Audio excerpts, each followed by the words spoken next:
We're still traveling guys. Nandito kami sa Kurfakan Road. Wow, ang dami naming napasukang tunnel dito sa Kurfakan Road.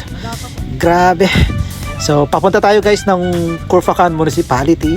I-discover natin kung ano yung mauuna. Kurfakan Beach, Kurfakan Waterfalls, or yung tinatawag nilang Corniche. Samahan nyo lang kami guys. Maraming pwedeng i-discover dito sa Kurfakan.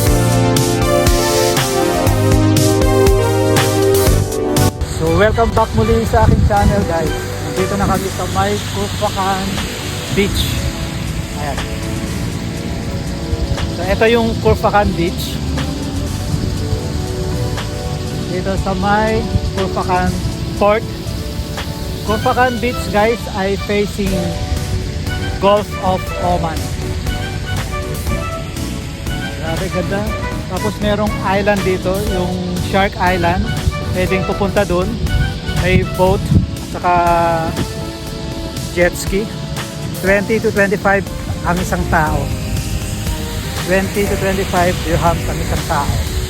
Tapos 20 to 30 minutes daw papunta dun. So medyo malayo. So guys, eto yung isi-feature natin today's vlog. Grabe, ang ganda. Kurfakan Waterfalls. Grabe. So tawid tayo. Pindutin natin ito. Pinipindot ba to? Ayan. Grabe, ang ganda. Okay, let's do the walk. Let's do the walk. Grabe, ang ganda lang. Nakakatuwa. Yan. Grabe, daming tao. Talagang parang natural falls yung niya.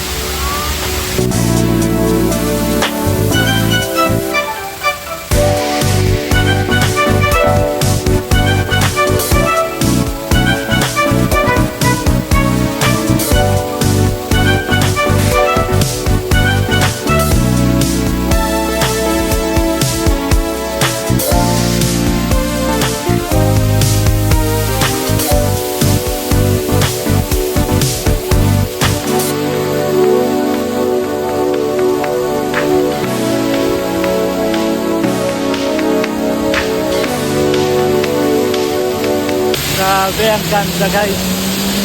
So bagong experience dito sa UAE.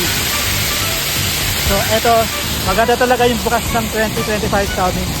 Kasi eto yung na kung saan nakagala kami ng maraming lugar. Every Saturday, tuwing day off namin, yun yung plano namin maggala-gala. Ikutin namin ang UAE.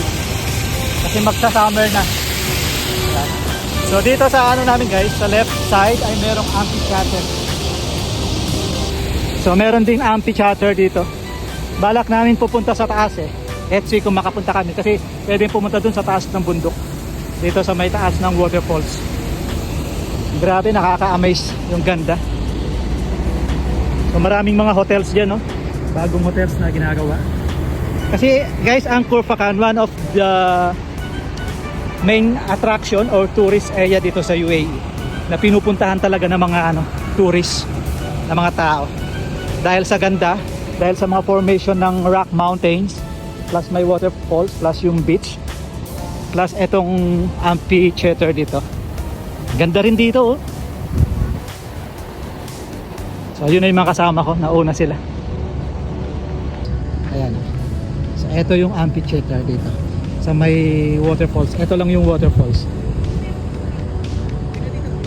Grabe, ang ganda diba?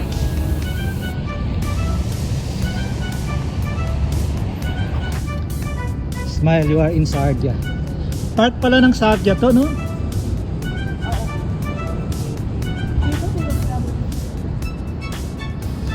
So, check natin itong amphitheater. Wow, ang ganda. Parang ba, Roman sarado kasi siya, walang Ayan guys, tingnan niyo diba? Let's see kung makuhanan natin sarado kasi guys. Ito yung entrance. So kapag may mga siguro Alabas.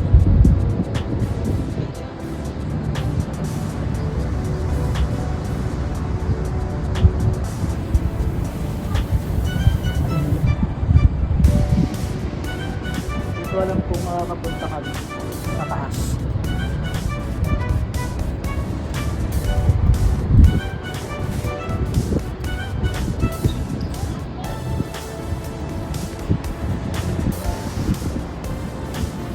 Ocean.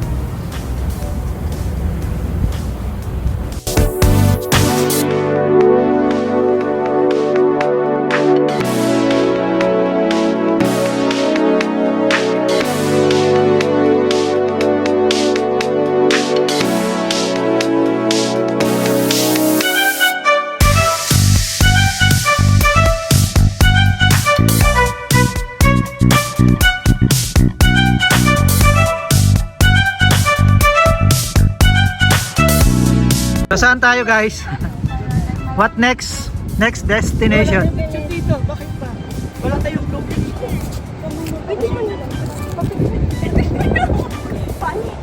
Picture ko na lang kayo na lang. Doon kayo. I-crop ko na lang. Mag-ayos kayo ay. Madilim sa ano dahil sa Dito kami. dapat araw kayo para maliwanag. Okay, 1 second. Nasunog ang kuwan.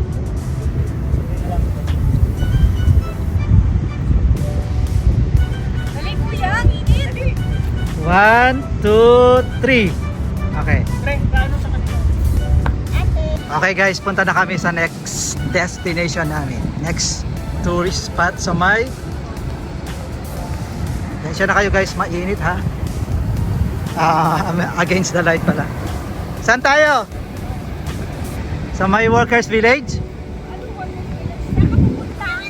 Heritage Village kami.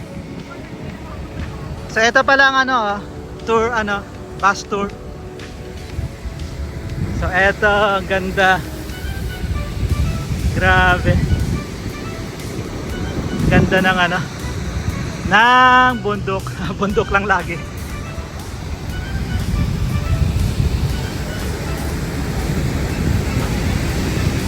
Ang ganda ng waterfalls.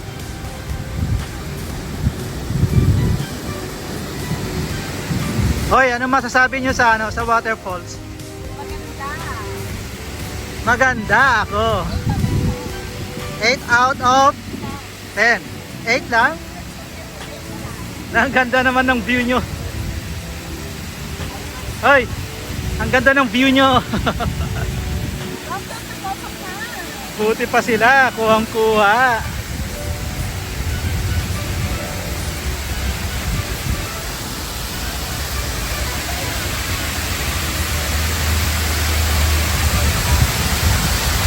Welcome to Corpacan. Pre.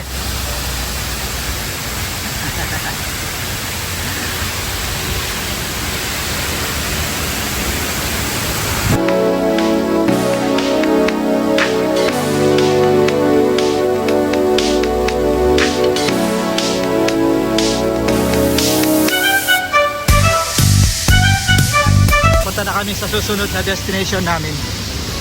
Dito sa may anong park yung punta natin? Village, Heritage Village dito sa Corpacan.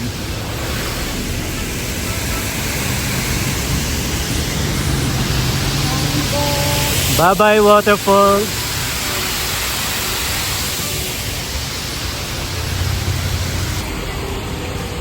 Okay, where's next? Sa Heritage Village daw kami guys. Thank you Corpacan Falls. Oh my God. Saan tayo? Heritage Village. Heritage Village. Corpacan. Hindi, Workers Village. Workers Village sa Dubai. Grabe ang init ng sasakyan. Ay, hindi ako makaget over dyan sa waterfalls. First time ko makakita ng waterfalls. Kahit sa Pilipinas, hindi ako nakakakita. Ano nga? Punta ka sa amin, pre. Oo. Punta ka sa amin, pre. Daming waterfalls. Nakakita ako ng waterfalls, man-made pero sulit, napakaganda. Grabe, Okay, let's go sa next destination.